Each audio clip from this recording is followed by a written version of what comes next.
Assalamualaikum warahmatullahi wabarakatuh. Salam sejahtera buat kita semua. Perkenalkan, nama saya Syafrul Hijab SPD, pangkat golongan penata tingkat 1 3D. Saat ini bertugas di Badan Kesbangpol Kota Tanjung Balai, Sumatera Utara, terhitung mulai tahun 2015. Jabatan Analis Kebijakan. Adapun portofolio dinamis ini dibuat untuk keperluan syarat uji kompetensi perpindahan jabatan fungsional PPUPD tahun 2024.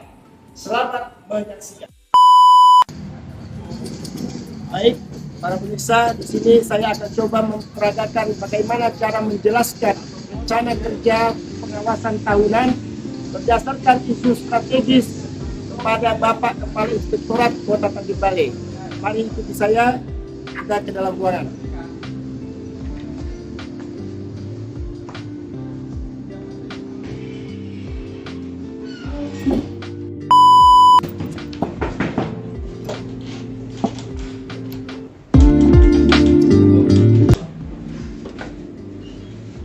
Ya, masuk.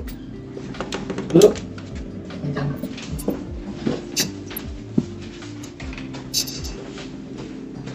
Ini gimana Pak Nijam? Izin sebelumnya Pak, Ya, saya menghadap ke hadapan Bapak terkait rencana kerja pengawasan tahunan berdasarkan isu strategis di instansi kita. Sebelumnya kan Pak, perlu saya paparkan bahwasannya inspektorat ini kan instansi hilir setelah proses perencanaan, penganggaran dan sebagainya, maka inspektorat lah yang ujung tombak di hilir yang untuk pengawasannya. Jadi inspektorat diharapkan sesuai dengan fungsinya ya. Selama ini kan inspektorat ini dianggap watchdog atau mau cakapnya anjing penjaga, dianggap padahal sebenarnya bukan itu. Inspektorat ini lebih pada penjamin mutu ataupun bisa juga sebagai controlling bisa juga consulting bisa juga pendamping serta untuk mencegah korupsi sebagaimana sesuai dengan PP 72 tahun 2019. Jadi Pak, perkembangan sekarang ini terkait tipikor tindak pidana korupsi, maka inspektorat dalam konteks pengawasan harus lebih intens dan lebih bekerja keras lagi. Jadi untuk itu Pak, saya menghadap ke Bapak mau menyampaikan beberapa hal terkait rencana kerja pengawasan tahunan. Saya bisa paparkan apa yang saya tulis pada Bapak. Semoga Bapak nanti bisa mengambil kebijakan untuk program tersebut sehingga pengawasan dalam inspektorat itu khususnya APIP dia dapat bekerja secara berintegritas dan akuntabilitasnya tetap terjaga. Adapun program yang akan saya coba tawarkan ke Bapak pimpinan Bapak adalah program peningkatan sistem pengawasan internal. Jadi program itu tiap tahun harus terus dipacu supaya sistem pengawasan kita secara internal itu tetap bagus Pak. Kemudian yang kedua, program peningkatan sistem pengawasan internal atau SPI, singkat SPI. Itu saya rasa juga sangat perlu untuk kita, bagi kita yang bergerak dalam pengawasan terutama PPUPD. Yang ketiga, program peningkatan tenaga aparatur pengawas. Jadi kalau kita tenaga aparatur pengawasnya masih kurang, mungkin ya saran saya ya difasilitasi diadakan untuk memenuhi kuota dari pengawas PPUPD tersebut. Jadi kemudian yang keempat Pak, program penataan dan penyempurnaan kebijakan sistem dan prosedur pengawasan. Jadi prosedur pengawas itu perlu ditata supaya dia lebih profesional, lebih berintegritas. Selanjutnya Pak, yang kelima, program peningkatan maturitas sistem pengendalian pemerintahan atau SPIP. Selanjutnya yang keenam, program mewujudkan peran APIP dalam pencegahan korupsi. Jadi peran APIP kita di inspektor ini kayaknya sangat perlu lagi peran aktif itu ditingkatkan lagi untuk pencegahan maupun pembinaan pengawasannya terhadap instansi-instansi lain. Yang ketujuh Pak, program peningkatan kualitas administrasi pemerintahan. Jadi kita pun walaupun di pengawasan ini ya administrasi pemerintahnya kan harus bagus juga Pak, ya kan Pak, bukan pengawasan saja. Jadi saya berharap program peningkatan kualitas itu tetap berjalan di inspektorat. Baru terakhir Pak, saran saya program itu memperbanyak kegiatan sosialisasi kepada instansi atau unit kerja lainnya yang terkait dengan tindak pidana korupsi. Itu yang bisa Pak saya usulkan ke hadapan Bapak terkait rencana kerja pengawasan tahunan berdasarkan isu strategis. Baik, terima kasih pada Saudara Nijam. Dari penyampaian dari Pak Nijam tadi sangat kami dukung sekali. Kami ucapkan terima kasih atas sarannya. Di sini kami, terkhusus saya pribadi dari Sekretaris Inspektorat, usulan-usulan dari para teman-teman di inspektor ini sangat kami butuhkan. Inovasi-inovasi kegiatan yang Bapak sampaikan tadi ada 8. Yang pertama pengawasan internal, SDM, peningkatan SDM memang baru pelaksanaan SOP yang Bapak sampaikan tadi itu harus betul-betul dilaksanakan oleh inspektorat, maupun terakhir tadi sosialisasi itu sangat-sangat dibutuhkan di inspektorat ini. Kami sangat berharap juga kepada seperti Pak Nijam ini, usulan-usulan gini disampaikan pada kami sekretariat, biar nanti ke depannya kami akan sampaikan kepada rekan-rekan di inspektorat ini untuk sama-sama kita laksanakan. Terkhusus di sekretariat kami akan, kalau seperti sosialisasi tadi membutuhkan dana, kami akan merencanakan kebutuhan anggaran untuk sosialisasi tersebut. Untuk itu kami ucapkan terima kasih kepada Bapak Saudara Nijam atas partisipasinya mengusulkan kegiatan-kegiatan untuk rencana kedepannya di inspektorat ini untuk lebih baik lagi. Ya, saya pun juga Pak ucapkan terima kasih juga sudah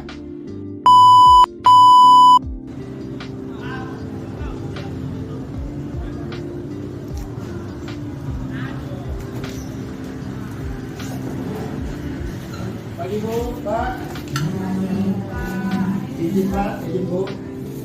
Mau bertanya Bu, saya mau jumpai Bu Kadis. Bu Kadis ya? Bu Kadis lagi keluar. Keluar ya? Saya bisa jumpa Ibu. Pak Sekjen boleh? Oh, Sekjen ada? Ada. Sekjen Pak apa? Sekjen Pak? Pak Genti. Iya Bu, saya kesini dalam rangka tugas untuk membuat portofolio dinamis terkait permasalahan yang ada di dinas pendidikan. Jadi urusan pemerintahan wajib. Jadi di dinas pendidikan salah satu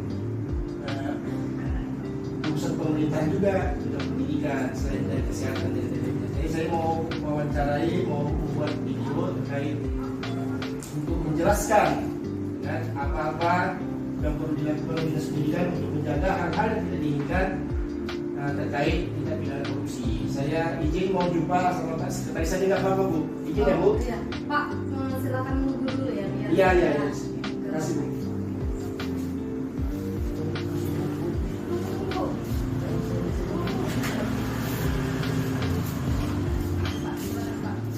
Itu pagi Pak, jam Pak. Saya Pak Saprul Nijam SPD Pak dari Inspektorat Pengawas. Oh, silakan duduk.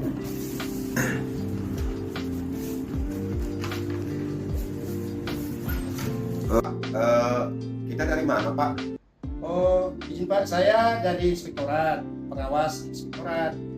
Saya di sini mau ada kepentingan untuk membuat sebuah portofolio dinamis terkait tentang analisis kebijakan terkait pelaksanaan urusan pemerintahan khususnya di bidang pendidikan. Ada permasalahan-permasalahan yang terjadi di dinas pendidikan terkait dari Dumas ataupun pengaduan masyarakat terkait pengelolaan dana BOS di sekolah-sekolah.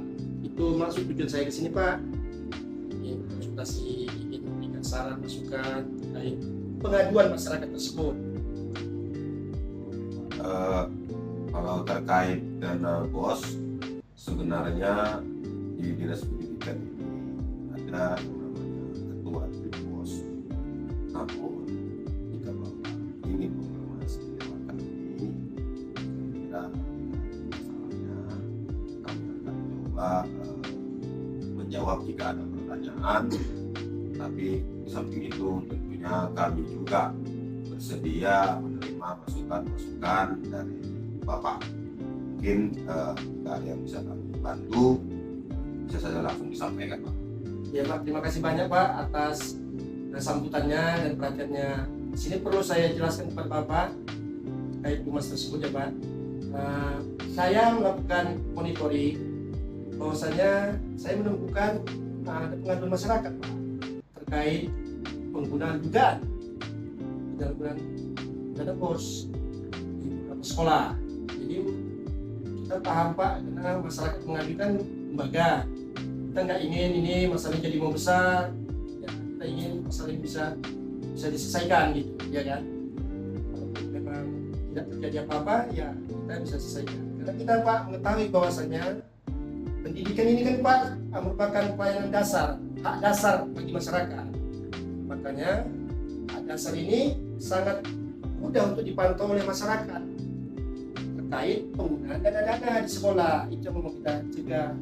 Bagaimana ke depan ini pihak sekolah bisa membuat program-program BOS yang tidak menimbulkan kecurigaan di tengah masyarakat. Karena saya jujur saya katakan, Pak, ada temuan lembaga terkait tentang ekskul sekolah. Ekskul sekolah modusnya, Pak, dugaan saya modusnya dibuat, dianggarkan itu dana ekskul tadi, tapi dia dikutip juga dari siswa. Itu yang saya terima hasil investigasi saya pada terhadap pengaduan masyarakat tersebut. Jadi untuk itu, Pak, kami sebagai pengawas dari inspektorat ingin memberikan masukan-masukan pada pihak dinas pendidikan agar ke depan dinas pendidikan gencar melakukan sosialisasi, pembinaan, dan juga pengawasan kepada unit-unit kerja di sekolah yang pidana. Itu maksud tujuan saya, Pak. Ya, Pak, memang dalam penanganan atau pengelolaan dana BOS ini masih banyak mungkin temuan-temuan dari masyarakat terkait pengelolaan dana BOS di sekolah.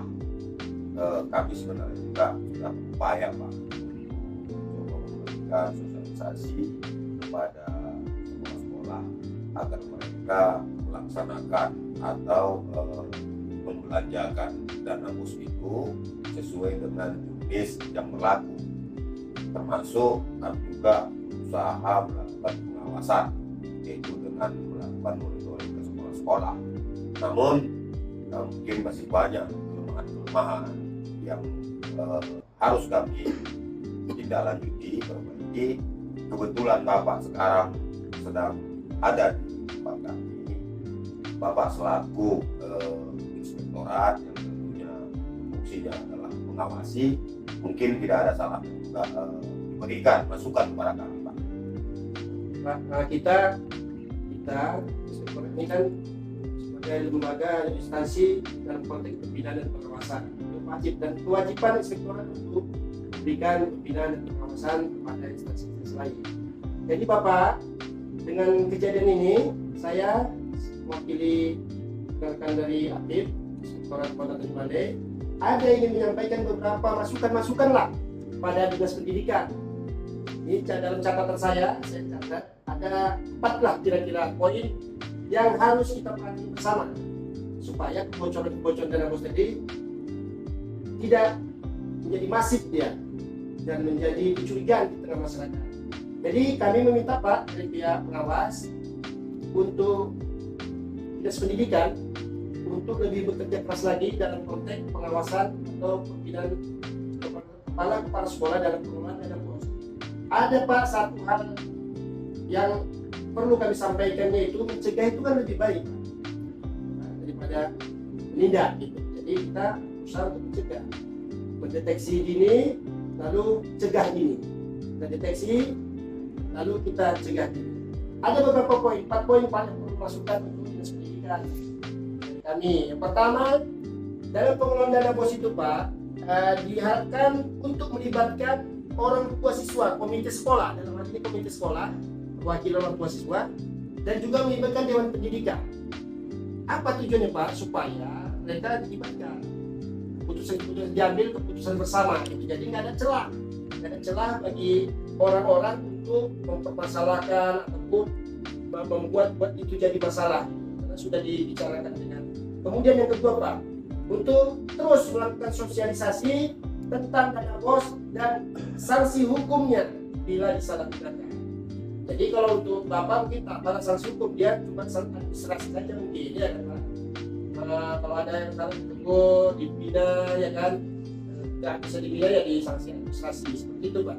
Yang ketiga Pak, kita menekankan untuk dinas pendidikan untuk tetap memantau dan menekankan kepada kepala sekolah untuk pentingnya melakukan transparansi dan akuntabilitas dalam penggunaan dana BOS. Ya sepertinya itu ya bahaya karena udah sistem apa kan Pak? Udah sistem online saja, dia bisa dibuka, di masyarakat bisa mencari data ini. Jadi harus kita betul transparansi dalam penggunaan dana itu dan akuntabilitas betul-betul percaya dia Pak. Dan terakhir Pak, yang keempat, dimintakan dinas pendidikan itu memberikan sanksi tegas bagi kepala sekolah yang diduga menyalahgunakan dana BOS agar ada efek jerah ke depannya dan efek jerah bagi kawan-kawan yang mungkin sekolah ini. Saya rasa itu saja Pak saran dari kami. Baik, terima kasih Pak atas informasi yang diberikan kepada kami terkait pengelolaan dana BOS di satuan pendidikan. Kemudian kami juga akan langsung menindaklanjuti apa-apa yang telah Bapak sampaikan, terkhusus untuk memberikan sosialisasi kepada sekolah-sekolah, dan sekaligus kami juga akan coba lebih aktif untuk mengawasi penggunaan dana BOS di sekolah-sekolah. Mungkin itu saja Pak yang bisa ya, Pak. Terima kasih banyak atas sambutannya. Semoga ke depan dinas pendidikan makin maju ke depan semakin profesional. Saya izin pamit Pak, saya mau langsung ke inspektorat Pak. Oke, silakan Pak. Terima kasih banyak ya Pak. Sama-sama Pak. Sukses selalu Pak. Sukses. Assalamualaikum. Waalaikumsalam. Pak Nijam, silakan dulu Pak Nijam. Terima kasih Pak. Iya. Iya. Silakan dulu. Pak Nijam, apa kira-kira yang bisa saya bantu? Begini Pak, saya maksud tujuan saya ke sini untuk menjelaskan beberapa hal Pak terkait analisis dan telahan terhadap informasi awal kasus yang menimpa ASN. Jadi saya Pak di sini hadir untuk menjelaskan kepada Bapak terkait analisis dan telahan tersebut. Sama-sama kita ketahui Pak bahwasanya telahan dan analisis ini saling berkaitan Pak, saling mempunyai hubungan yang erat satu sama lain. Kapan analisis dan telahan ini berlaku? Apabila didapatnya informasi awal, gitu Pak. Jadi saya ingin menjelaskan terkait itu, terkait analisis dan telahan tadi terhadap kasus yang ditimpa oleh ASN. Jadi Pak, berjalan seiring itu telahan start ataupun analisis tadi ini, setelah ditemukannya informasi awal kasus tadi Pak, maka kita mulailah bekerja sebagai pengawas untuk melakukan analisis.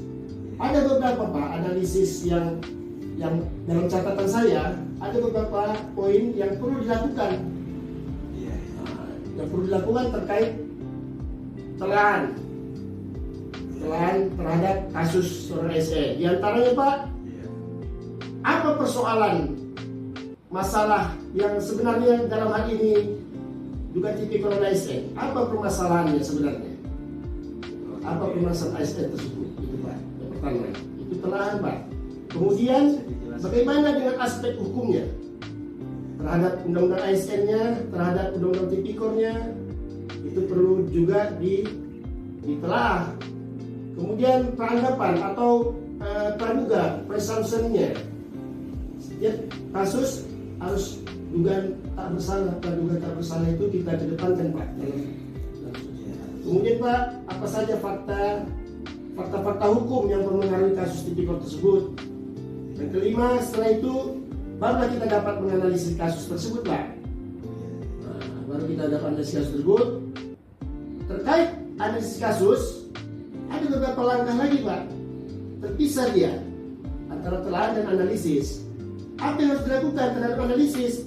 Catatan yang saya buat untuk memperjelas kepada Bapak bahwasanya pengumpulan data itu pertama Pak. Kita kumpul data dari pengaduan masyarakat terkait dugaan tindak pidana korupsi yang dilakukan oleh ASN. Kita kumpulkan data selengkap-lengkapnya. Itu pertama Pak. Yang kedua Pak, data yang dikumpulkan harus dari berbagai sumber. Dari berbagai sumber, baik masyarakat maupun yang mengadukan, baik dari auditi tadi, yang terduga tadi harus kita gali sumber tersebut Pak. Kemudian ketiga, proses pengkodean atau tahap ini data harus benar-benar bersih, steril, tidak ada intervensi dari lain, sehingga bisa berfungsi untuk mengidentifikasi dan mengkelompokkan mana yang melanggar, mana yang tidak melanggar, mana yang dibenarkan, mana yang tidak dibenarkan. Kita klasifikasi. Dan yang terakhir Pak, baru kita sajikan data-datanya kepada pimpinan di atasan kita dan dirapatkan. Itulah menganalisa Pak. Setelah kita telahan, kita analisa. Jadi Pak, terkait analisa tadi ada 4 poin Pak. 4 poin yang harus kita jalani menurut hemat saya, dari catatan saya. Baru nanti setelah analisa kita kerjakan, barulah masuk kepada kesimpulan. Kita buatlah kesimpulan dari analisa dan telahan dan analisa tadi, kita simpulkanlah dalam suatu konsep tulisan seperti itu Pak. Itulah penjelasan dari saya Pak seputar tentang analisa dan telahan. Ya, saya pikir saya ucapkan terima kasih ya. Menurut pandangan saya memang cukup baik penjelasan saudara Nijam. Walaupun mungkin nanti ke depannya ini akan lebih diperdalam lagi, lebih ditambah lagi pengalaman-pengalaman sehingga nanti dapat memberikan suatu masukan-masukan kepada inspektorat dalam rangka untuk melaksanakan tugas dan fungsinya sebagai pemeriksa, pembina maupun sebagai konsultan yang ada di pemerintah Kabupaten Bali. Saya pikir kami mengucapkan terima kasih. Di sini mungkin suatu saat nanti kita dapat kerjasama, mudah-mudahan dapat diterima sebagai BPUPD di pemerintah Kabupaten Bali khususnya inspektorat. Demikian terima kasih kepada saudara Nijam. Selamat melaksanakan kegiatan selanjutnya. Demikian. Baik Pak, terima kasih banyak Pak atas atensinya. Semoga kita ke depan sukses selalu Pak, inspektorat berjaya Pak. Terima kasih Pak atas sambutannya Pak.